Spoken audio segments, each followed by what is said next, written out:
앞뒤에 계신 분들에게 그 하나님이 당신을 지극히 사랑하십니다. 좀 이렇게 인사했으면 좋겠습니다.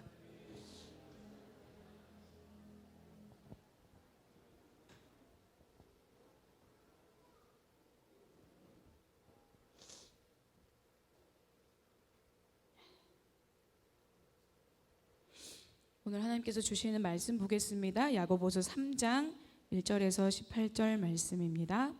야고보서 3장 1절에서 18절 말씀입니다. 네. 말씀을 읽을 때 우리의 혼으로 읽는 것이 아니라 영으로 깨달아 읽을 수 있도록 도와주십시오라는 믿음을 가지고 제가 한 절, 여러분이 한 절, 또 그리고 마지막 절은 함께 교독하도록 하겠습니다. 내 형제들아, 너희는 선생된 우리가 더 큰 심판을 받을 줄 알고 선생이 많이 되지 말라.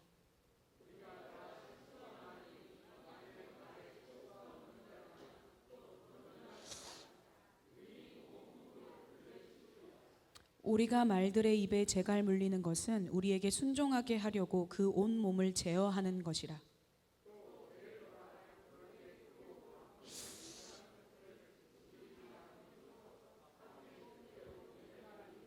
이와 같이 혀도 작은 지체로 돼 큰 것을 자랑하도다. 보라, 얼마나 작은 불이 얼마나 많은 나무를 태우는가.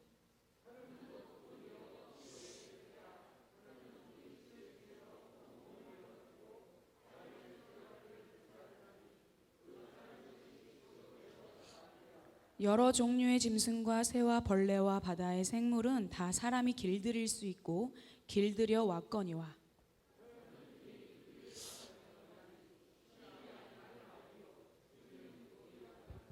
이것으로 우리가 주 아버지를 찬송하고 또 이것으로 하나님의 형상대로 지음을 받은 사람을 저주하나니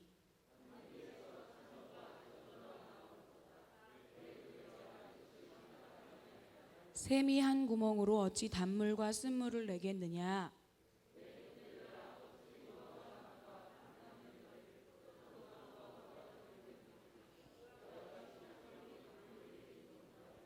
너희 중에 지혜와 총명이 있는 자가 누구냐. 그는 선행으로 말미암아 지혜의 온유함으로 그 행함을 보일지니라.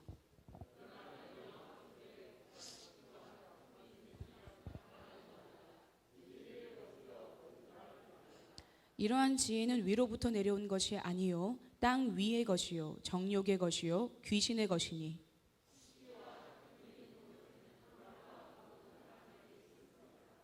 오직 위로부터 난 지혜는 첫째 성결하고 다음에 화평하고 관용하고 양순하며 긍휼과 선한 열매가 가득하고 편견과 거짓이 없나니 함께 화평하게 하는 자들은 화평으로 심어 의의 열매를 거두느니라. 아멘. 이 말씀 가지고 위로부터 난 지혜로 혀를 길들여 행함을 보이는 복된 자 바로 저와 여러분입니다. 라는 말씀의 또 제목을 가지고 함께 나누려고 합니다. 야고보서 말씀의 3장을 제가 이제 보다가 1절부터 또 18절까지 사실 3장을 저희가 다 읽은 거거든요. 근데 좀 길어서 본문을 좀 줄여야 되나 어째야 되나 고민하다가 그래도 이 시간 안에서 함께 또 읽으면서 생각해 볼 수 있는 시간들이 되면 좋겠다 싶어서 전체를 잡았습니다. 어떤 분이 그러시더라고요. 그냥 말씀만 읽고 내려오시면 될 것 같다고. 말씀 제목에 다 나와 있고 말씀 이 야고보서 3장의 말씀이 무엇을 이야기하려고 하시는지 다 나와 있다고. 그래서 그냥 말씀만 하고 내려오시면 될 것 같은데요. 그래서 제가 마음이 좀 한결 편해졌습니다. 내려가도 될까요? 네, 농담입니다.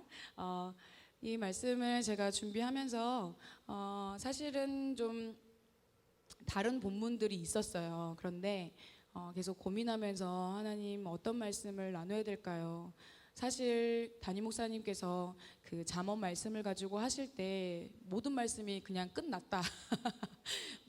축복의 말, 복음, 그렇지, 끝났다라고 생각을 했기 때문에 이거를 그러면 어떻게 그 다음에 이 고리들을 물어서 갈 수 있을까를 정말 많이 고민하면서 정말 고뇌의 시간들을 제가 가졌습니다. 그래서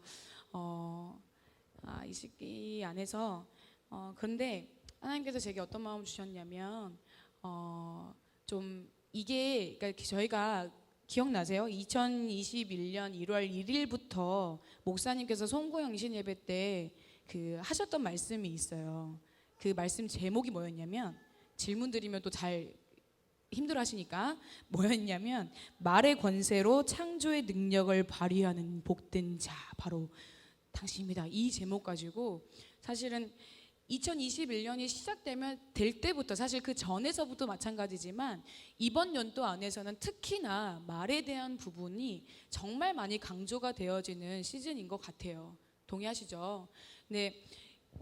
이 부분 안에서 그러면 어떤 말씀으로 또 이게 마음을 나눠야 이게 또 정리가 되고 또 내 삶에서, 목사님 항상 말씀하시잖아요. 그냥 던져지는 그러니까 항상 말씀은 던져질 것이다. 그런데 그 말씀이 내가 살아내려면 이 말씀을 들었으니까 이번 일주일은 이 말씀으로, 그 다음 주에는 이 말씀 들었으니까 그 다음 주일에는 이 말씀으로가 아니라, 말씀이 선포되어지는 것들이 내 안에서 1단계, 2단계, 3단계, 4단계 되는 것처럼 쌓여져야 된다라고 말씀을 계속 하고 계시잖아요. 그러니까 말씀 안에서 내가 적용점을 발견했다, 그리고 일주일 동안 내가 그걸로 성공했든 실패했든 상관없이 그냥 나는 했다라고 지나가는 게 아니라, 우리 안에 되어지는 모든 말씀들이 내 삶에서 어떤 상황들에 속해 있다 할지라도 그 말씀을 살아내보려고 하는 움직임들이 저희 안에서 더 많아져야 된다라고 말씀을 계속 해주고 계셔요. 네, 그런 의미로 오늘 좀 다시 한번 확인하고, 저도 여러분과 똑같습니다. 그냥 앞에 서야 되는 책임감으로 이 자리에 하나님 세워주셨으니까 서는 거지, 여러분과 똑같아요. 그래서 저도 다시 한번 이 말씀 안에서 나를 돌아보고 우리를 돌아보고, 그리고 내가 놓치고 있었던 부분들이 있었다고 한다면 다시 한번 그거를 찝고 가는 시간들이 되면은 좋겠다라는 마음으로 말씀을 준비했습니다. 이 야고보서 말씀은 제가 아까 기도하기 전에도 말씀드렸던 것처럼 디아스포라로, 그러니까 오순절 때 성령님을 받고 교회가 생겨나고 그 교회가 핍박받음으로 인해서 흩어져야 됐었던, 그래서 결국에는 그 사도들이 생겨나게 되고 예수 그리스도의 복음이 세계까지 전파되어지는 일들이 일어나는 그 시점 안에서 이 야고보서가 그렇게 흩어져 있는 믿음의 사람들에게 쓴 말씀이 야고보서 말씀입니다. 그래서 사실 이 야고보서 말씀은 실제 삶에서 어떻게 살아야 될지에 대한 부분들을 예리하게 파고드는 말씀이 사실 야고보서 말씀이에요. 권면 드리는 것은, 오늘은 저희가 3장을 봤지만 야고보서의 말씀을 일주일 동안 좀 많이 묵상하시면서 보는 시간들이 되셨으면 좋겠다라는 마음이 듭니다. 자, 이 야고보서의 말씀 안에 이 3장에서는 특별히 우리 3장 성경책에 보면은 3장 써져 있고 위에 작은 글씨로 써져 있는 거 있죠. 뭐라고 써져 있나요? 각자마다 다 다르긴 하겠지만, 또 어떤 데는 혀 길들이기 막 이렇게 쓰여져 있는 분도 있고, 맞습니다. 근데 야고보 선배님이, 이제 김성교 선교사님 때문에 저희도, 그렇지, 선배님이지, 믿음의 선배니까 이게 생각이 들고 갑자기 야고보 선배님이 이렇게 표현하는 게 맞을 것 같아요. 이 선배님이 이 흩어져 있는 믿음의 사람들에게 실제 삶에서 어떻게 살아야 되는지에 대한 부분들을 이야기하고 있는 건데, 1절에 나와 있는 거, 너희는 선생된 우리가 더 큰 심판을 받을 줄 알고 선생이 많이 되지 말라, 이렇게 나와 있어요. 그리고 사실 여러분들 누가 가르치는 입장이 있거나 또는 선생이라는 꼭 그 직장 때문에 직업이 선생이라기보다는 저희 공동체 안에서 소그룹의 리더일 수도 있고, 무언가를 누군가에게 알려줘야 되고 좀 내가 먼저 경험한 게 있기 때문에 이야기를 해야 되는 부분들이 있을 때 조심하라는 이야기를 하는 거예요. 그러니까 선생이 되려고 하지 마라고 하는 게 아니라, 많이 알고 있고 먼저 알았기 때문에, 먼저 경험했기 때문에 그만큼의 책임과 그만큼의 부담을 가지고 무슨 말을 하든지 간에 누군가에게 알려줄 때에든 누군가를 가르칠 때에든 정말 조심스럽게 해야 된다라고 이야기를 하면서 야고보 선배님께서 이렇게 시작을 하고 계시는 거예요. 자, 우리가 다 실수가 많으니 말에 실수가 없는 자라면 곧 온전한 사람이라 능히 온몸도 굴레 씌우리라. 저희가 말하기는 되게 쉽죠. 지금도 제가 말하고 있고 여러분들 지금 이 시간에 오기까지 말하셨고 말하기는 저희들이 너무 쉬운데 그 말을 지키는 부분에 있어서는 많이 어렵습니다. 그렇죠? 근데 말의 위력이라는 것, 말의 영향력이라는 것, 말하는 것이 우리가 가볍고 쉽기 때문에 그냥 나오는 대로 또는 생각하면서도 필터링을 걸쳐서 얘기를 하지만 그래도 그렇게 나와지는 말에 대한 결과들을 저희들이 봤을 때는 그게 부정의 말이든 긍정의 말이든 늘 어마무시한 영향력과 결과물들을 내는 것 같아요. 동의하시죠? 그렇죠? 내가 좋은 말을 했어. 그러니까 그냥 내가 누군가에게는 용기를 주고 활기를 주고 힘을 주고 기쁨을 주고 소망을 주고 행복을 주는 이 생명의 말들을 가지고 얘기를 한다면은 그 자리에는 생명이 자라는 시간들이 되겠죠. 왜냐하면 우리의 말을 하나님은 말씀을 또 씨앗이라고도 표현을 하셨어요. 그죠? 좋은 밭에 뿌려지는 씨앗이라고 표현을 했기 때문에 그러면 하나님의 말씀뿐만이 아니라 우리 입에서 나오는 모든 말이 씨앗이란 얘기거든요. 그러면 내 입에서 나오는 씨앗이 생명의 씨앗이 되는 건지 아니면 누군가에는 절망감을 주고 우울하게 만들고 슬프게 만들고 고독하게 만들고 포기할 수밖에 없는 말들, 사망의 씨앗이 내 입에서 나오게 되는 경우도 있다라는 거예요. 여러분 잘 생각해 보세요. 여러분들이 지금까지 태어나서 삶을 살아오면서요, 내가 진짜 큰 상처를 받았어, 또는 내가 큰 아픔을 겪었어. 근데 이게 어려서부터 오랜 시간이 지나서 이제는 그 상처나 그 아픔들이 괜찮아졌다라고 생각하는데 그것을 얘기할 때 보면은 갑자기 막 눈물이 나고 엄청 10년도 20년도 다 지난 일이야. 근데 그것을 얘기하다 보면 막 눈물 나고 막 갑자기 또 마음이 또 아프고 막 그러신 경우들이 있잖아요.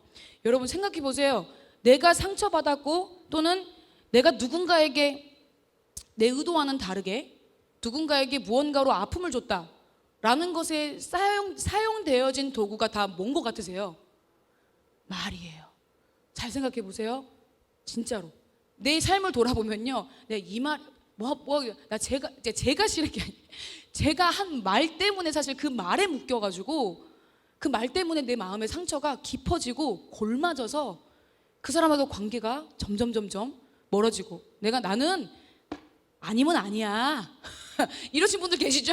나는 딱 한 번 잘못했다, 아니다, 그럼 난 그 사람 다시는 안 봐, 이러신 분들 계시죠? 야, 예수 그리스도 안에서 그런 마음은 십자가의 죽음으로 넘기우시기를 축복합니다. 네. 그래, 그만큼 말로 하는 것들이 사람을 죽이기도 하고 살리기도 한다라는 거예요. 모르겠어요. 여러분의 인생 안에서 내가 그냥 나왔던 말들이 생명의 씨앗으로 그 사람을 또는 그 자리를 자라나게 하셨는지, 또는 내가 그냥 아무 생각 없이 무의식적으로 나왔던 나의 말이 사망을 불러일으키고 죽음을 불러일으키고 그 사람에게 비수를 꽂는 시간들이, 상처를 주는 것들이 내 안에 있었는지. 사실 저희들 이런 부분들을 좀 디테일하고 세밀하게 생각해서 좀 그런 부분들을 끄집어내서 하나님 앞에서 보혈로 덮어야 됩니다. 그런 시간들을 저희가 가지기를 정말 소망합니다. 그래서 근데 야고보 선배님께서는 이렇게 얘기하시는 거예요. 우리가 다 실수가 많다. 실수가 많은 자야. 우리들은 말에 실수가 없는 자라면 온전한 사람이거든. 근데 이 온전한 자라고 얘기할 때 그 말에 실수가 없는 자가 이 세상에 있을까요? 있을까요? 네. 말에 실수가 없으신 분은요, 오직 하나님밖에 없으십니다. 네. 그러니까 영어를 보니까 온전한 사람이라라고 표현한 거의 영어가 perfect man이에요. 완벽한 사람이란 얘기예요. 우리는 하나님 안에서 완벽하지 않죠. 그러니까 하나님께서 완벽하시죠. 온전한 사람, 그리고 하나님을 표현할 때 쓰는 이 단어가 온전하다라는 단어를 쓰거든요. 그러면 온전한 사람, 그러니까 말을 다스려 제어할 수 있는 사람이라면 능히 나의 온 인격과 자신을 제어할 수 있는 사람, 다스릴 수 있는 사람이 온전한 사람이다라고 이야기를 하고 있는 거예요. 그런데 그렇게 완벽하시고 온전하신 분이 누구다? 예수 그리스도 하나님밖에 없으시다라는 표현을 하는 거예요. 왜냐하면 우리는 연약하고 내가 나를 잘 아니까, 우리 안에 실수가 많다라는 걸 아니까. 그랬을 때 비유를 들어서 이제 이야기를 합니다. 우리가 말들의 입에 재갈 물리는 것은 우리에게 순종하게 하려고 그 온몸을 제어하는 것이라. 여기에서 예시가 3가지 정도 나와요. 첫 번째, 말에 재갈을 물리는 것. 그리고 두 번째로는 배를 움직이는 작은 키. 그렇죠? 그리고 혀는 작은 불이다 라고도 이야기를 합니다. 이 3가지를 비유하는데 생각해 보십시오, 여러분. 말이 어디서 찾아보니까 성인 남자 20명하고 말 한 마리하고 줄다리기를 했대요. 근데 그 줄다리기를 했는데 누가 이겼을까요? 네. 요거 겁나 쉬운데 답을 못 하시겠습니까? 그죠? 네. 자, 성인 남성 20명하고 말 한 마리하고 줄다리기를 했대요. 누가 이겼을까요? 네. 딩동댕. 말이 이겼어요. 그래서 이 말이 라틴어로 에쿠스라고 하거든요. 여러분, 우리가 잘 타고 다니는 그 자동차의 이름 있잖아요. 그게 말이라는 뜻이에요. 그래서 에쿠스, 그러니까 말처럼 힘이 좋다.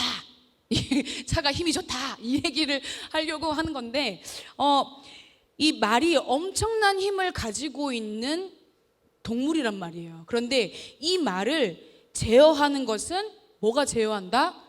재갈 물리는 것으로 인해서 제어할 수 있다라는 거예요. 그 말이 위아래 이가 6개가 나 있대요. 그리고 이 어금니 밑에 어금니 사이가 비어 있대요. 그래서 말에 재갈 물릴 때 저희들이 뭐 말을 가까이 하는 건 아니지만 얘기를 드리자면 그 말을 재갈 물릴 때 그 비어 있는 입 안에 있는 이에 비어 있는 사이에 재갈을 물리는 거래요. 그러면 여러분 생각을 해보십시오. 말은 말을 못하니까 그냥 동물이니까 그런다 치지만 우리한테 만약에 입에 재갈을 물린다라고 생각을 해보십시오. 또는 말에게 재갈을 물릴 때 말이 힘들까요? 안 힘들까요? 아프겠죠?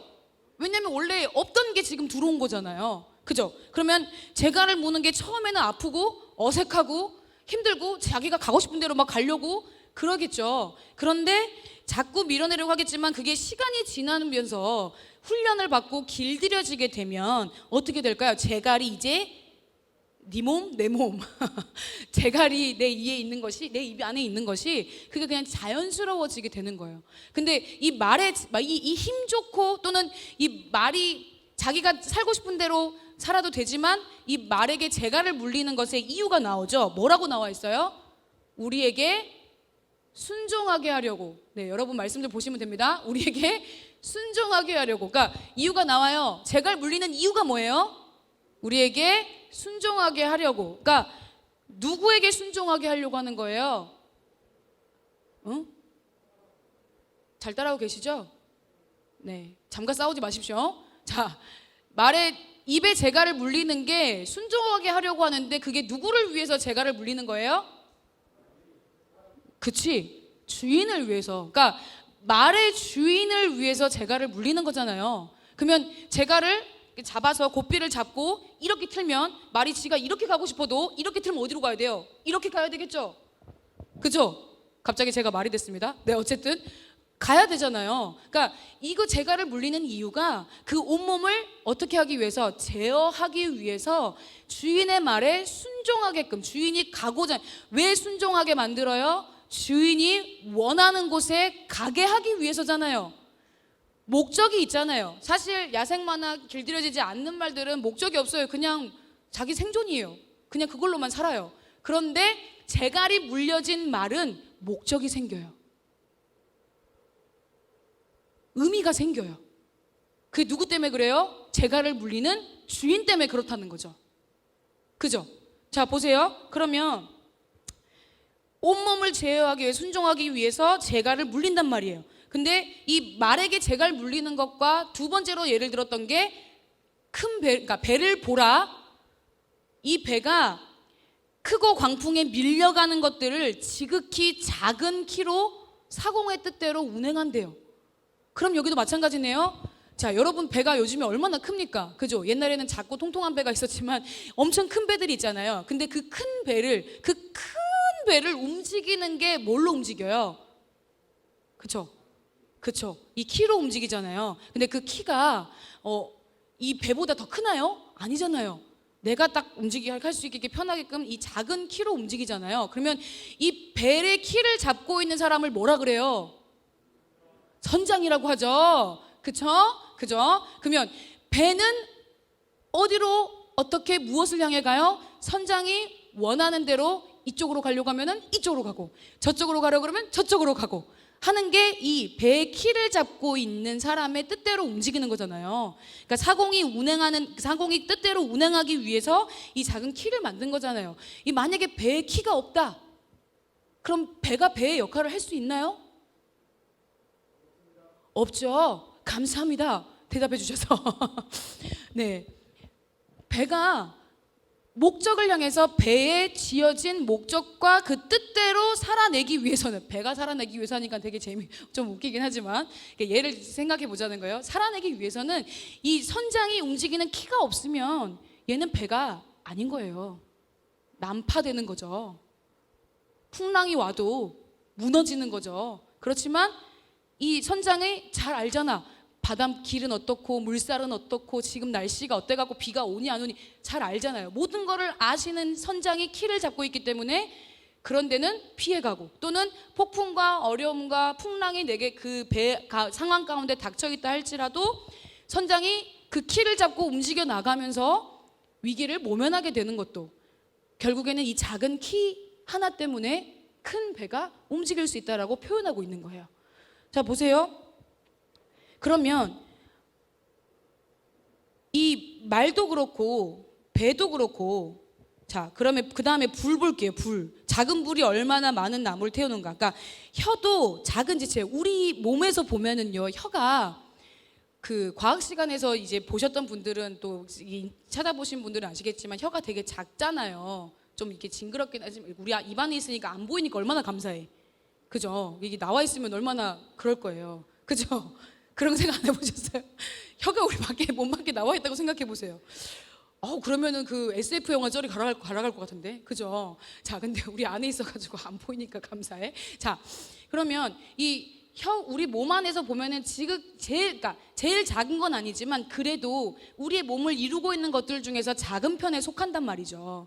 근데 이 작은 게요, 뒤엔 크나큰 영향력을 행사한다라는 이야기를 하는 거예요. 자, 여러분들 산에 불 나고 그러면 사실은 담배꽁초 하나만 던져가고 잘못되어지면 그게 큰 불로 이어지잖아요. 그래서 작은 불이 큰 불을 만든다 막 이러면서 예전에 막 캠페인 막 이렇게 문구 걸리고 했던 거 기억나시나요? 너무 옛날인가? 자, 그래서 이 불이 성질이 어때요? 불은 태우는 성질을 가지고 있어요. 그렇죠? 그리고 파괴력이 있어요. 불에 한번 잘못되어지면은 또 이게 큰 일이 날 수 있잖아요. 근데 이 불이 쉽게 꺼지나요? 쉽게 꺼지지 않나요? 그냥 아무것도 없이 불 꺼져라 이렇게 얘기한다고 불이 꺼져요? 안 꺼지죠? 그러니까 쉽게 꺼지지 않는단 말이에요. 그리고 뜨겁죠? 그러니까 이 불로 표현을 했다라는 것은 이 작은 불, 그러니까 작은 불이 그 뒤에 일으키게 될 어마어마한 영향력에 대해서 이야기를 하고 있는 거예요. 혀가 곧 그렇다라고 얘기를 하고 있는 거예요. 자, 그럼 보십시다. 말에게 재갈을 물리는 것. 여러분, 여기에서 사실은 이 말의 입에 재갈을 물린다라는 것은요, 우리를 좀 대입해 보시면 우리의 입에 재갈을 물리시는 거예요. 하나님께서는. 왜? 그분의 뜻대로 이리 가라 그러면 이리 가게, 저리 가라 그러면 저리 가게 하기 위해서. 그러면 여기에 무슨 재갈을 물리는 게 맞을까요? 예수 그리스도의 복음의 재갈을 물리는 게 맞겠죠. 그리고 그분의 성령의 재갈을 내 입에 물어야 되겠죠. 결국 이 모든 이야기들은요, 하나님의 통치를 내 입에 물라는 얘기예요. 그러니까 그분의 통치가 내 입 가운데, 내 혀 가운데 있어야지만이 이거를 길들일 수 있다라고 표현을 하는 거란 말이죠. 배의 작은 키도 마찬가지예요. 여러분이 움직여 나가고 운행하고 하는 모든 것들, 내 뜻대로 내 기준으로 내 생각으로 운행하는 게 아니라 내 선장이 누구예요? 하나님이시라는 거예요. 그러면 하나님의 뜻대로 움직이고 그분의 나라와 그분의 뜻대로 움직여 나가는 것이, 그러니까 다 떠나서 그분이 원하시는 대로 내가 제어당하고 순종하고 이렇게 어떠한 광풍에서도 흔들리지 않는 시간들을 가지려면 내 입에 그분의 재갈을 물려야 되고, 그분이 나의 키를 움직이셔야 되고, 그분이 내 안에서 소멸하지 않는 불이 되셔야 된다는 거예요. 꺼지지 않고 뜨거운 불로 우리 가운데 있으셔야 된다는 거예요. 이 혀가, 말이 그만큼 중요하다고 얘기하시는 거예요. 천지도 말씀으로 창조하셨어요. 천지가 있기 전부터 말씀이 계셨단 말이죠. 그럼 이 말의 권세와 능력이 어마무시하다라는 이야기를 이 야고보 선배님이 이야기를 하고 계시는 거예요. 말하는 것을 보면요, 그 사람의 인격이 다 보이죠. 내가 아무리 감추려 해서 네 이렇게 해도 말하는 거 한마디만 들어봐도, 그러니까 영적으로 고수이신 분들, 우리 목사님 같으신 경우도 그러겠죠. 고수이신 분들은요, 그 사람이 말 한마디 하거나 또는 말하지 않아도 알아요. 눈빛만 봐도 그 사람의 상태를 훤히 들여다보시거든요. 저번 주에 차진우 목사님이 예수님께서 이렇게 되게 동문서답의 대가시다 얘기를 하셨잖아요. 저는 사실 저희 담임 목사님이 생각이 났어요. 네, 담임 목사님 사랑합니다. 네, 왜냐하면 어떤 것에 대한 질문을 던지잖아요. 또는 여러분들도 많이 해보셨을 거예요. 이 상황이나 어떠한 것들을 해결하기 위해서 목사님 어떻게 해야 됩니까? 목사님 어떻게 하면 좋을까요? 목사님 기도해 주세요. 이렇게 하게 되잖아요. 근데 그런 가운데 보면은요, 목사님이 정말 생뚱맞은 이야기를 하실 때가 있어요. 그죠? 경험해 보신 분들은 아실 거예요. 그래서 나는 이거 대답 들으려고 물어본 거였는데 왜 다른 얘기를 하시지? 그래서 왜 그러시지? 라고 했다가 나중에 지나고 보면요, 목사님이 이것 때문에 나한테 이렇게 얘기하셨구나 라는 게 제 경험이 되더라고요. 근데 저번 주에 그 말씀을 들으면서 우리 목사 역시 목사님, 자 그러니까 이 속사람에 대해서 질문한 것들을 답해 주신 거라고 예수님 말씀하셨잖아요. 그런 것처럼 아무리 감추려고 해도요, 드러나게 되어 있는 게 우리의 말이라는 거예요. 반대로 그분의 통치를 받고 있다라는 것도 뭘 보면 알 수 있어요? 내가 말하는 걸 보면 알 수 있다라는 거예요. 아무리 감추려고 해도 드러나게 돼 있다는 거예요. 이게 우리의 희망입니다. 이게 우리의 소망입니다. 우리가 지금 인간은요 5만 가지 생각을 다 한다잖아요. 진짜 5만 가지 생각을 다 한대요. 하루에 우리가 5만 가지 생각 이렇게 얘기하잖아요. 근데 75%가 부정적인 생각이래요. 부정적인 말들이래요. 그러면 우리 인간은요, 그분 빠지면, 예수 그리스도가 우리 안에 빠지면요, 우리는 부정적인 말이 나올 수밖에 없어요. 그래서 그 뒤에 나오는 거예요. 혀는 곧 불이요 불의의 세계라. 악이 가득 찬 총집합의 세계가 이 혀라는 거예요. 그리고 우리 지체 중에서 내 몸 중에서 온 몸을 더럽히는 게 혀래요. 그리고 삶의 수레바퀴를 불사르는 것. 삶의 수레바퀴라는 것은요, 여러분의 인생의 여정이라는 얘기예요. 그죠? 이해되시죠? 네, 삶의 수레바퀴를 불사르는 것, 그 사르는 것이 어디에서부터 나온대요? 지옥불에서 난대요. 여러분, 저희는 원래 누구의 자녀였어요? 마귀의 자녀였어요. 왜? 아담과 하와가 에덴 동산에서 그분의 주권을 인정하지 않고 내 기준으로 살겠다라고 선악과를 따먹은 그날부터 우리 안에 죄가 들어왔고, 내 기준으로 살아보겠다라고 하는 생각들이 들어옴으로 인해서 사실 저희가 그 죄의 결과들로 인해서 이 세상을 살아가고 있는 거란 말이죠. 그렇기 때문에 우리가 원래는 그분의 형상대로 창조되었고 그분 안에 거하고 그분께 속해 있는 자들이지만, 아담과 하와로 말미암아 우리가 그런 하나님과의 관계에서 끊어지게 되어지는 일들이 일어났죠. 그 일들을 회복시키기 위해서 예수 그리스도를 이 땅에 보내셨죠. 그러니까 우리는 본래 본질상 진노의 자녀였어요. 그러면 혀뿐만이 아니라 내 모든 것들이 사실은 진노의 자녀였다고요. 그런데 누구를 통해서?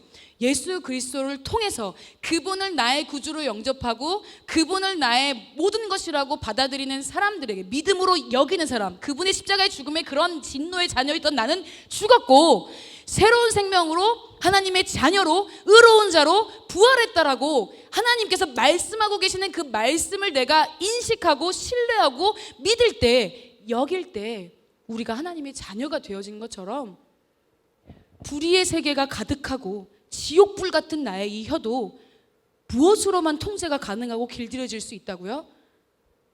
그분의 십자가로 말미암아 될 수밖에 없다라고 이야기를 하고 있는 거예요. 여러 종류의 짐승과 새와 벌레와 바다의 생물은 다 사람들이 길들일 수 있대요.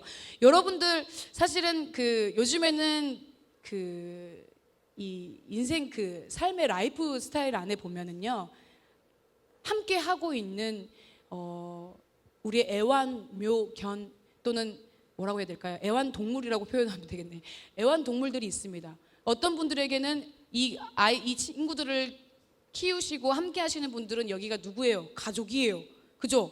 피를 나눈 가족이라니까. 그래서 거기에서는 이게 큰일 날 소리 하면 안 됩니다. 아시겠죠? 자, 네. 그러면 이 애완동물을 길들여서 처음에 뭐 새끼 때부터 아니면은 어릴 때부터 데리고 왔을 때 얘네들이 소변 훈련도 시켜야 되고 배변 훈련도 시켜야 되고 먹는 것도 어떻게 해야 되는지 시켜야 되고 산책도 시켜야 되고 뭐도 해야 되고 막 그러잖아요. 그러면 그렇게 길들일 때 길들일 때 여러분 어떻게 길들이셨어요? 그치, 당근과 채찍을 번갈아 가면 주잖아요. 이게 간식 잡고 있다가 앉아 그럼 주고, 그죠? 안 그러면 그냥 하고, 이런 것들이 많이 있잖아요. 그러니까 쉽게 접할 수 있는 이야기를 제가 설명드리는 거예요. 아니면 뭐 동물원이나 이런 데서 호랑이나 좀 저희가 길들일 수 없는 그런 큰 동물들을 길들이는 사육사들이 있잖아요. 전문 사육사들이. 그러니까 이 하나님께서 지으신 모든 종류의 짐승과 새와 벌레와 바다의 생물은 사람이 다 길들일 수 있대요. 왜? 하나님 우리에게 그런 권세를 주셨거든요. 말의 권세를 주셨기 때문에 생육하고 번성하고 땅에 충만하고 다스리고 정복하라. 이게 사실은 사육사들이 있고 또는 여러분들이 키우시는 옆에 있는 그 애완동물이 내 말을 잘 따르고 있다는 것은 여러분의 말의 권세의 능력이 있기 때문입니다. 그걸 아셔야 됩니다. 네, 이러면 좀 쉽게 와닿을 것 같아. 근데 혀는 능히 길들일 사람이 없대요. 쉬지 아니하는 악이고 죽이는 독이 가득한 거래요.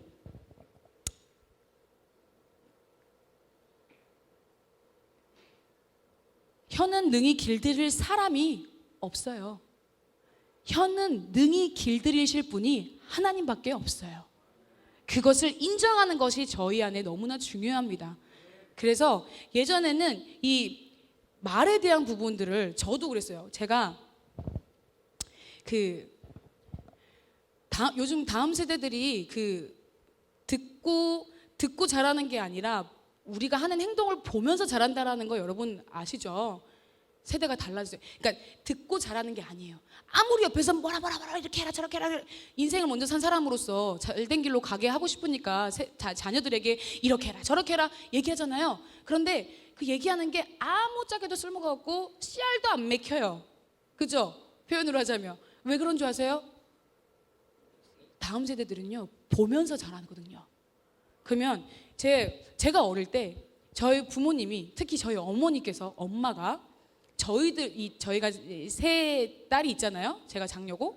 근데 저희들한테 뭐라고 말씀해요? 야, 이 군사들아 이렇게 얘기를 하셨어요. 뭐만 있으면 야 군사들아 와서 밥 먹어 얘들아 군사들아 저기 나가서 저거 치워. 엄마가요 군사들아 그랬거든요. 어머나? 그래도 지금 어떻게 됐어요? 군사가 됐네요. 그죠? 이게 말이 이게 장난이 아니니까. 그러니까 사모님들이 그랬대요. 주변에 계신 분들이, 아니 사모님이 가만 보니까 그걸 군사들아 이렇게 얘기한 거를 들으신 분들이 많이 있었어요. 왜냐하면 저희 집에 많은 분들이 찾아오셨거든요. 그러면 그 찾아오신 분들이 군사들아 이 말을 들으니까 사모님이 어릴 때부터 저 아이들에게 군사들아 사실 그 뉘앙스가 좋은 뉘앙스는 아니었거든요. 그렇지만 군사들아 해가지고 저 세 딸들이 진짜 하나님의 군사로 지금 저렇게 서는 걸 보니까 정말 말의 힘이 크다는 걸 느낀다라는 거를 또 이렇게 나누셨다고 하더라고요. 근데 진짜로 제가 보니까 다시 예전에 어머니께서 얘기하신 걸 들어보면서 저도 이게 요 근래에 그런 얘기가 있었거든요. 아, 이 말이 진짜로 보통 말이 아니구나라는 생각이 들더라고요. 근데 또 저희 어머니가요, 철칙이 있으셨어요. 집에 손님이 많이 오시고 뭐 사역자님들도 많이 오시고 교회에 있는 집사님들이나 어른분들이 많이 오시니까 저희들이 어릴 때요, 절대 밖에 못 나갔어요. 그러니까 방에 가둬놨어요. 감금당했어요, 저희. 갖고 막 그 손님 오시니까 저희 엄마가 그런 거예요. 손님 오셨는데 애들이 막 돌아댕기고 막 이게 떠들게 하고 엄마한테 뭐 달라 저 달라 뭐 이렇게 막 하는 거 싫고 막 떼쓰는 거 싫고 시끄럽게 하는 거 싫으니까 저희들을 손님 오시면 방으로 저희 집어넣어 버렸어요. 그래서 사실은 저희가 누가 집에 온다 방으로 쪼르르 들어가요.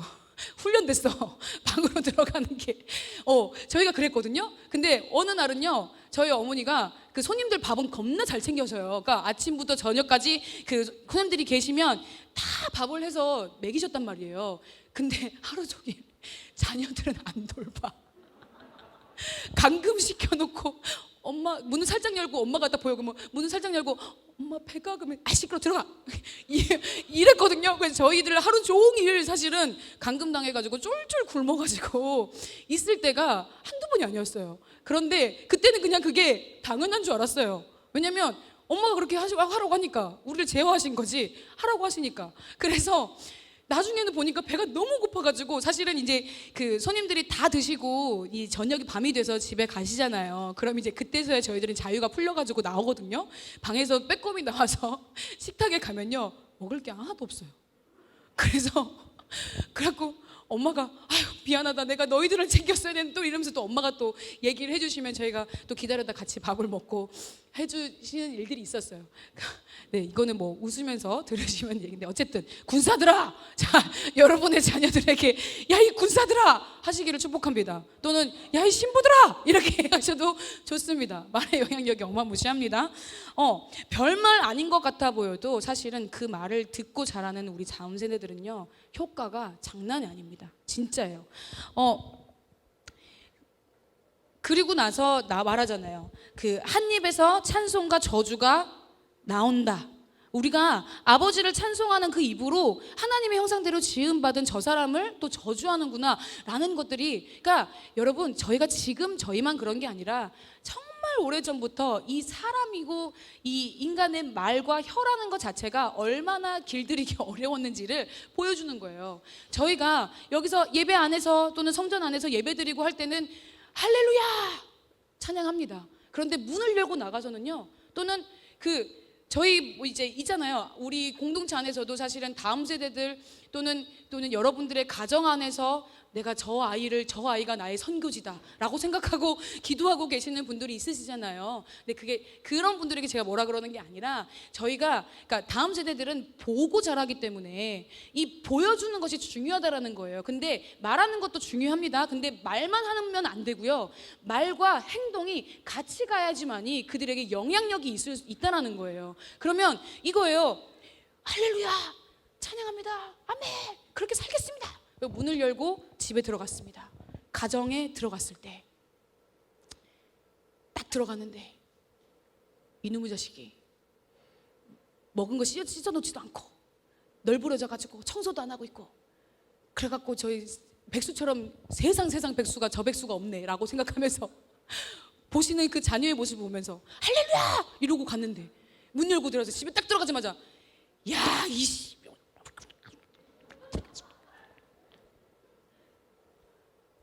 많이 있으셨죠? 저도 그래요. 근데 그 책임이 사실은 다른 누군가에 있는 게 아니라 내게 있다라는 걸 아셔야 돼요. 우리에게 있어요.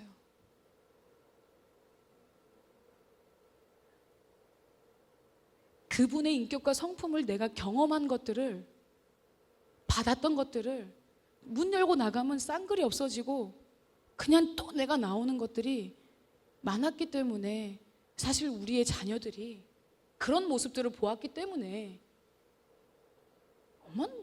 아빠는 교회를 왜 다니는 거야? 교회만 그리고 또 이런 거 있어. 교회만 갔다 우리 아빠 기분이 좋아. 그래갖고 아빠 교회 가 엄마 교회 가 이런 상황들이 펼쳐지는 거, 이게 저희 삶이잖아요 사실은. 있거든요. 빈번하게 있어요. 없는 거 아니에요. 그런데 그럴 때마다 말만 저렇게 하고 앞에서는 막 이렇게 하는, 우리 부모님의 이중성을 보게 된 자녀들. 그렇기 때문에 사실 그러더라고요. 계속해서 성령 강림 축제 때 지나오고 저희들이 오면서 부모님의 세대가 다음 세대를 위해서 기도해야 되고 삶으로 보여줘야 되고 이렇게 하는데, 실상 진짜 내 삶에서 죽이는 말이 나오고 있는지 살리는 말이 나오고 있는지. 죽이는 말들이 뭐가 있어요? 부정의 말, 불평, 험담, 원망, 비밀 누설하는 거, 야비한 말 하는 거, 감정 상하게 하는 거, 오해하게 하는 거. 살리는 말에는 뭐가 있어요? 감사하다는 거, 세워주는 말, 위로의 말, 할 수 있어 라고 하는 긍정의 말, 믿음의 말, 섬김의 말, 축복의 말, 복음. 이게 살리는 말이죠. 제가 한 예를 한번 들어볼게요. 제가 이 이야기의 실화인데 이 실화를 찾다 보니까 이게 제가 어떠한 말을 하는 것보다 이거를 말씀드리는 게 100번 날 거라는 생각이 제가 들어가지고 들어보세요. 한 어머니가 유치원 모임에 참석을 했답니다. 유치원 선생님이 그 어머니에게 말했대요. 아드님은 너무 산만해서 단 3분도 앉아있지를 못합니다. 그랬대요. 그 어머니는 집에 돌아오는 길에 아들에게 말했대요.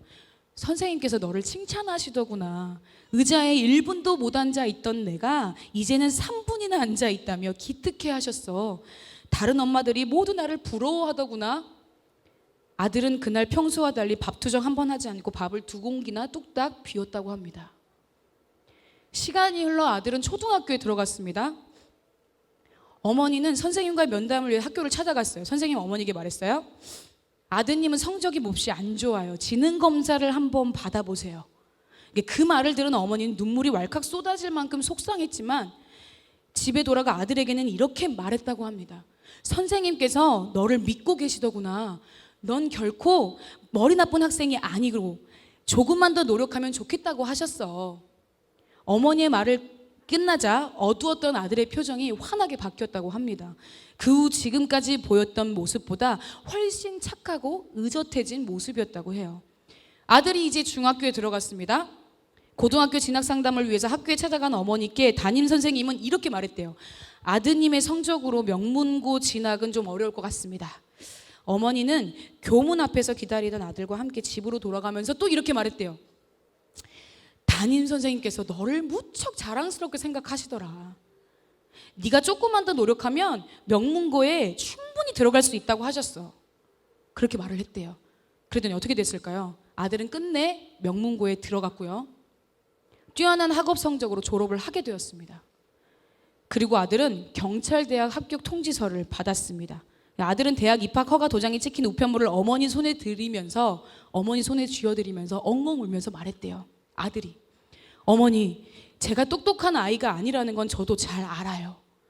그동안 어머니의 격려와 사랑이 오늘의 저를 만든 거예요. 감사합니다, 어머니. 이 이야기는 범죄심리분석관인 표창원 범죄과학연구소 소장님의 실제 이야기입니다. 말의 힘이 이렇다는 거예요.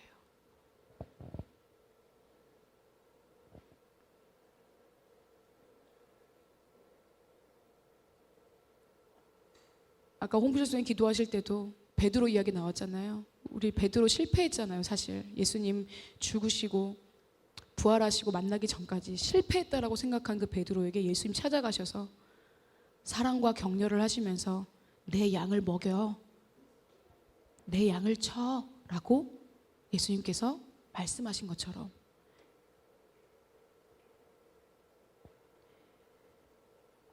그 어떤 것들이 들려질 때 사실이라고 해도 이게 상대방에게 유익을 주는 것이 아니라고 한다면 멈춰야 됩니다. 사실이라고 할지라도요. 그리고 이게 공동체의 덕을 살리는 것인가? 소그룹의 덕을 살리는 것인가? 그것이 아니라면 멈추셔야 합니다. 무릇 더러운 말은 너희 입 밖에도 내지 말라. 오직 덕을 세우는 데 소용되는 대로 선한 말을 하여 듣는 자들에게 은혜를 끼치게 하라.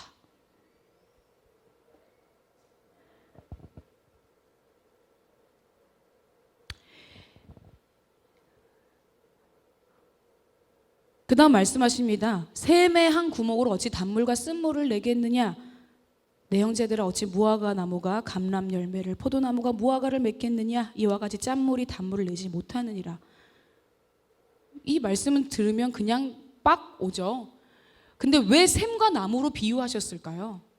저는 이걸 좀 생각을 해봤어요. 왜 샘이고 왜 나무일까?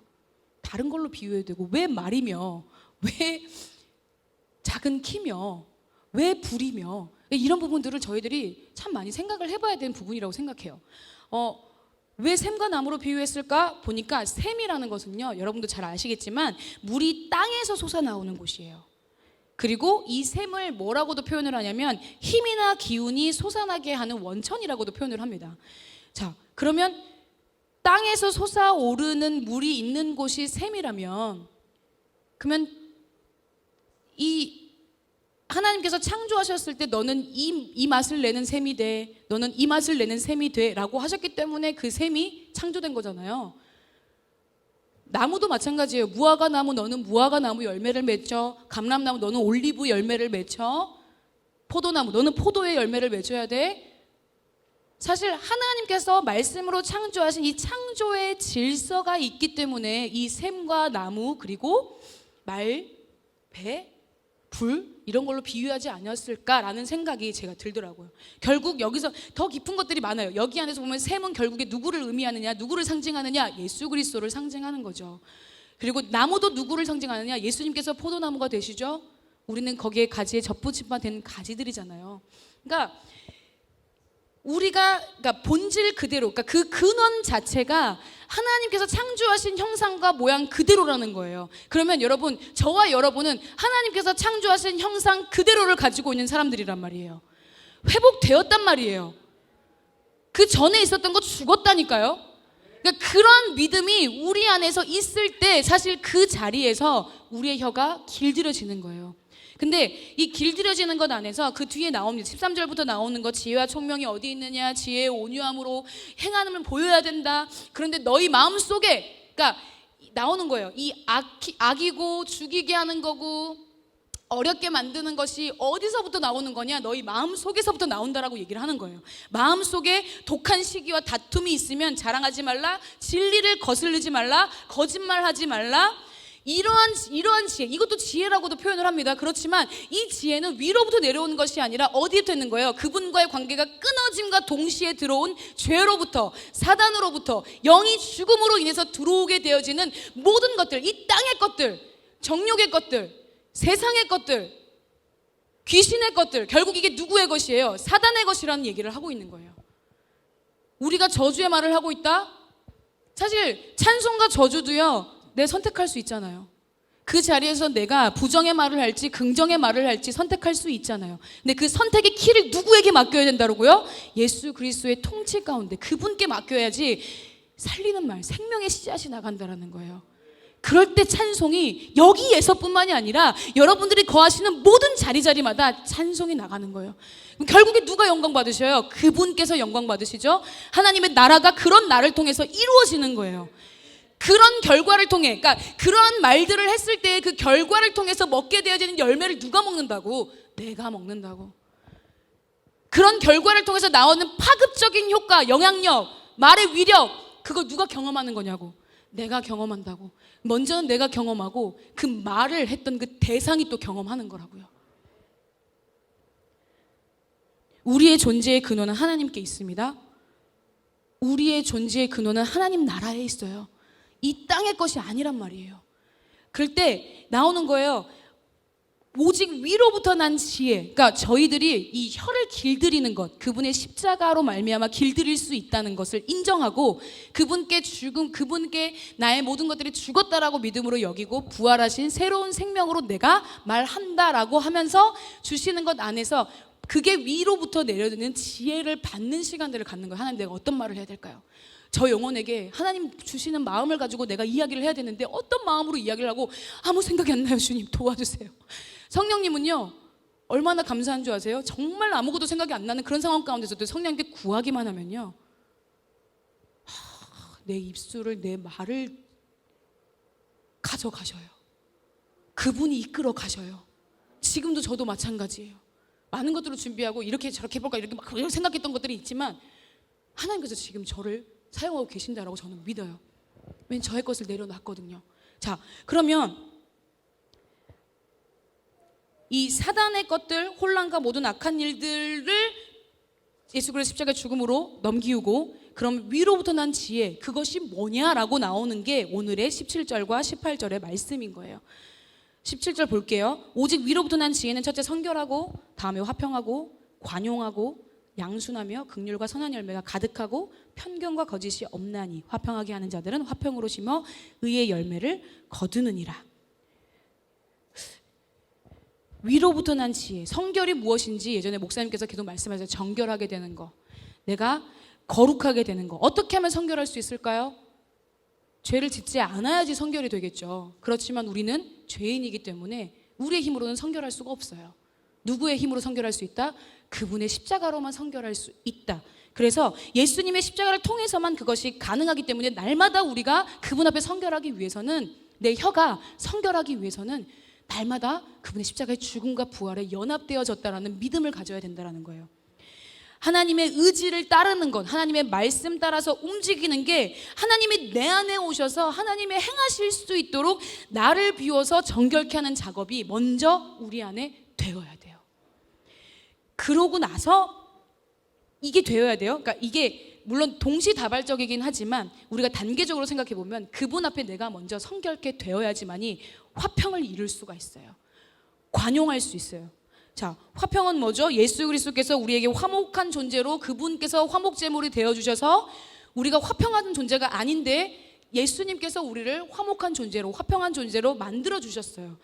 스스로 화평을 누리지 못한 이유는 뭔가요? 그분이 화평이시고 그분과 내가 연합되어서 내 안에 그분이 살아 계시는데 내가 화평을 누리지 못하고 내가 평강을 누리지 못하는 이유가 어디에 있어요?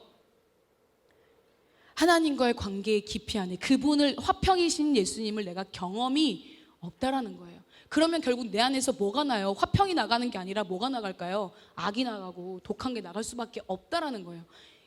이걸 말씀하고 있는 거예요. 하나님과 내가 평화로워야 된대요. 먼저 그게 되어야지만이 관용할 수 있고 양순할 수 있고 긍휼할 수 있대요. 관용은 또 뭐예요?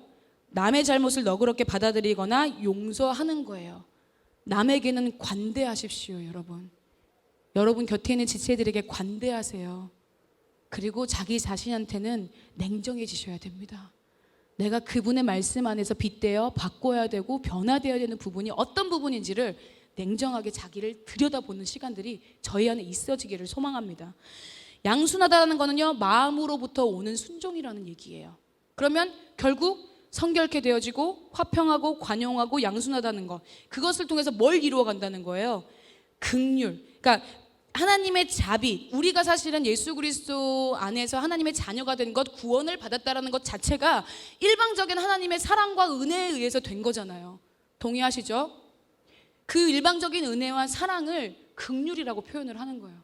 하나님의 풍성하신 긍휼이 인하여 저희가 구원을 받은 거란 말이죠.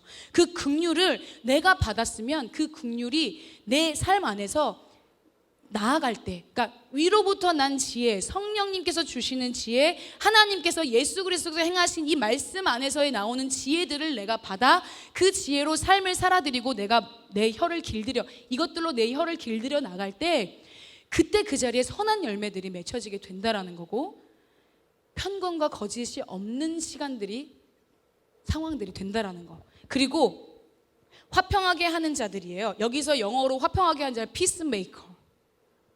여러분들은 여러분의 자리 안에서, 직장 안에서, 가정 안에서, 구역 안에서, 공동체 안에서 평화를 불러오는 존재들이십니다.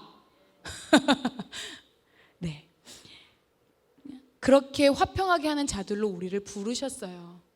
그 부르신 것 안에서 화평하게 자들은 화평으로 심는데요, 결국 화평이 아까 누구라 그랬죠? 예수 그리스도잖아요. 그러면 예수 그리스도를 심는데요, 먼저는 내 마음에 그분의 말씀을 심는 거야. 말씀 되신 예수 그리스도를 내 안에 심어야 돼요. 심었을 때 뭐가 열린대요? 의의 열매가 열린대요. 근데 이 의의 열매가 열린다라는 거가 무슨 뜻일까? 되게 막연하잖아요. 하나님의 은가? 정인가? 공인가?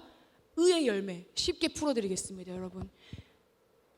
내 말 안에 그분께서 나의 입에 재갈을 물리고 내 키를, 운전대를 그분께서 잡고 통치하시는 일, 그리고 내 안에 꺼지지 않는 불로서 하나님을 뜨겁게 사랑하는 그 불로서 내 혀가 이 위로부터 난 지혜라고 말하는 이 앞에서 말씀드렸던 부분들을 가지고 살아낸다면요, 영혼들의 열매가 맺혀지는 거예요. 결국 의의 열매라는 거는요, 예수 그리스도의 의가 드러나고 그분의 나라와 그분의 뜻이 드러나는 거잖아요. 그럼 그분의 관심은 지금 어디에 있는 거세요? 하나님의 나라에 있는 거예요. 그러면 그 하나님의 나라의 열매들이 뭘까요? 바로 저와 여러분, 그리고 예수 그리스도의 돌이키게 돌아와야 되는 영혼들이라는 얘기인 거예요.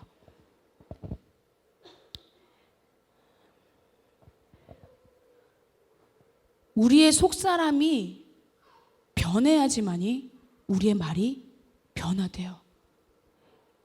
지금 앞에서 또 나중에 계속 말씀을 보시면서 묵상하시겠지만 이 모든 것들은요, 결국 관계가 걸려 있어요. 첫 번째로는 하나님과의 관계, 그리고는 내 옆에 있는 사람과의 관계. 모든 것은요, 이 관계 안에서 주어지는 거예요. 하나님은 우리와 관계하기를 원하셔요. 관계가 끊어지기를 원하시지 않으셔요. 근데 그 관계를 이 땅에서도 경험하고 누리고 살아낼 수 있게 되려면 너희의 혀가 길들여져야 돼. 예수님께서 긍정의 말만 하셨던 것처럼 너희도 할 수 있어. 왜? 예수 그리스도와 연합되었고 예수님께서 승천하실 때 성령님께서 그걸 도와주시기 위해서 우리 가운데 오셨기 때문에. 그래서 성령이 임하신 사람들한테는요, 성령이 임하신 분들한테는요, 말이나 표정이나 또는 행동이 성령이 임했다는 게 티가 나요. 아까 얘기했잖아요. 혀는 능히 길들일 사람이 없는 쉬지 아니하는 악이요 죽이는 독이 가득하다잖아요. 그럼 이걸 반대로 해봅시다. 혀를 길들일 사람은 없어요. 하나님밖에 없죠. 그럼 내 혀를 길들이게 되어진 그분께 나의 통치, 나의 주권을, 모든 것들을 내어드리고 그분이 이렇게 가라고 명하실 때 내가 이렇게 가고, 저렇게 가라고 명하실 때 저렇게 가게 되어지는 순종이 내 안에 있게 되어진다고 한다면 쉬지 아니하는 악이 되어지는 게 아니라 쉬지 아니하는 하나님의 선이 임할 겁니다. 그런 우리를 통해서 쉬지 않는 하나님의 선하심이 보이실 거예요. 아멘이십니까? 그리고 죽이는 독이 가득한 것이 아니라 살리는 명약이 될 것입니다. 그게 우리의 혀를 그분 앞에 내어드리고 길들여졌을 때, 위로부터 난 지혜로 우리의 혀를 길들여졌을 때, 그런 우리의 행함이 보여짐을 통해서, 말과 행동의 일치됨을 통해서 살리는 명약으로 또는 죽이는 악으로, 죽이는 독으로 되어줄 수 있다는 거. 여러분들에게 이제 넘어가는 거예요. 저희에게 넘어오는 거예요. 매 순간순간마다 어떻게 하실 겁니까? 사랑하기 때문에 사랑한다라고 저희들이 이야기는 합니다. 근데 그 사랑한다라는 말을 많이 하게 되면요, 사랑이 생기기도 합니다. 감사하기 때문에 감사하다라고 감사합니다 얘기하잖아요. 근데 감사하다라는 말을 많이 하면 많이 할수록 진짜 감사하는 마음이 생겨요.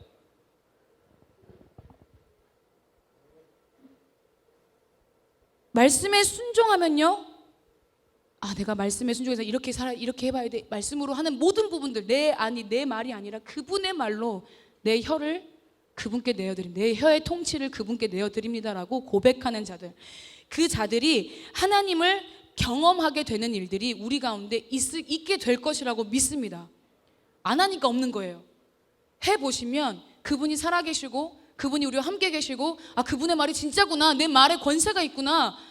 제가 뭘 느끼냐면, 다음 세대들이나 또는 만나는 분들한테 제가 하는 말이 아니라 정말 그분을 의지해서 나와지는, 선포되어지는 말씀이 나가잖아요. 그러면 뒤에 진짜 그렇게 되더라고요. 제가 그걸 경험을 했어요. 근데 더 크게는 제가 저번에도 말씀드렸지만 담임 목사님께서 단에 서셔가지고 선포했을 때 안 되는 거 있었어요, 없었어요? 없었어요. 그렇죠? 우리는 그걸 같이 경험한 공동체입니다. 그렇기 때문에 사실 여러분 다 이 자리에 계시는 거잖아요. 그렇게 세워주신 하나님을 믿으니까, 신뢰하니까. 그러면 그 신뢰하신 하나님께서 이렇게 말하라고 하는 것을, 이렇게 해봐, 이렇게 하는 게 너희에게 복이야, 먼저는 성결하게 만들어 화평하게, 관용하고 양순하고 긍휼과 선한 열매가 가득하게, 평강에 거짓이 없게 화평하게 하는 자들로 너희의 본질을, 너희의 정체성을 거기에 두어 라고 예수님께서 지금 저희에게 사랑의 마음으로 초청하고 계시는 거예요.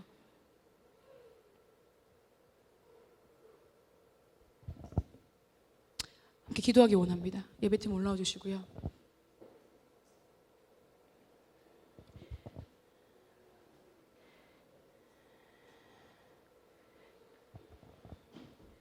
성령의 9가지의 열매도 사랑, 희락, 화평, 오래 참음, 자비, 양선, 충성, 온유, 절제, 이게 성령께서 주시는 9가지의 우리의 삶에 맺히는 열매들이라고 하셨어요.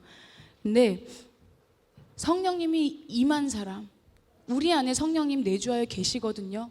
그 성령님을 강하게 움직이는 것은 저희들이 그렇게 살고자 하는 마음과 그렇게 살아내보려고 하는 움직임들이 우리 안에 그분의 통치를 인정하면서 나아가는 것부터 시작이 되어져야 됩니다. 여러분의 입술은 누구의 것입니까? 여러분의 혀는 누구의 것이에요? 여러분의 머리부터 발끝까지는 다 누구 것입니까? 다 주님 것이라고 고백하죠. 주님 나를 구원해 주셨고 죽을 수밖에 없었던 나, 이전에 살았던 그 삶으로 사는 게 아니라 새로운 생명을 나에게 주셨고 영원한 생명을 나에게 주셨는데, 그 영원한 생명을 주신 것 안에 여러분의 마음과 진심이 영원한 생명의 향해 있으십니까? 하나님의 나라의 향해 있으십니까? 아니면 아직도 나는 이 땅에 속해 있는 것을 향해 있습니까? 하나님께서 주시는 것이 복입니다. 하나님께서 우리에게 주시는 것이 복입니다. 세상에서 어떠한 것들을 누리는 게 복이 아니라 하나님 안에 있을 때만이 우리에게 복입니다. 그 복으로 가득 차는 저희 모두가 되어지길 소망합니다. 같이 좀 주시는 찬양 함께 좀 부르면서 가능하시면 좀 자리에서 일어나 주시면 감사할 것 같아요. 여러분들이 다 알고 계시는 말씀이고 누구든지 이 자리에 나와서 충분히 이런 말씀을 나눌 수가 있어요. 근데 저와 여러분이 다시 한번 확인하고 그 확인되어지는 것 안에서 살아내보는 시간들이 저희들 안에 좀 많아졌으면 좋겠어요. 그냥 딱 그 타이밍만, 딱 지금만 살아내는 게 아니라 그냥 내가 가는 모든 자리마다 내 말을 통해 그분이 드러나고 내 입술을 통해 그분이 높아지고 내 삶을 보여지는 나의 삶이 말과 행동이 일치가 되어지는 것 안에서 의의 열매들이 많이 맺혀졌으면 좋겠어요. 그래서 사람들이 우리에게 또는 하나님께로 돌이키게 되어지는 게 여러분 한 사람 한 사람을 통해서 그 일들이 이루어지기를 소망합니다. 저를 통해서도 그런 일들이 일어나길 정말 원해요. 저희 공동체에 하나님께서 계속해서 부어주시는 것, 그분의 인격과 성품이 우리 가운데서 넘쳐나기를, 새로워지기를, 믿는 자들에게는 능치 못함이 없으신다라고 하신 하나님의 말씀을 경험하게 되어지는 저희 모두가 되어지기를 원합니다. 함께 좀 하나님께 찬양으로 좀 올려드릴게요.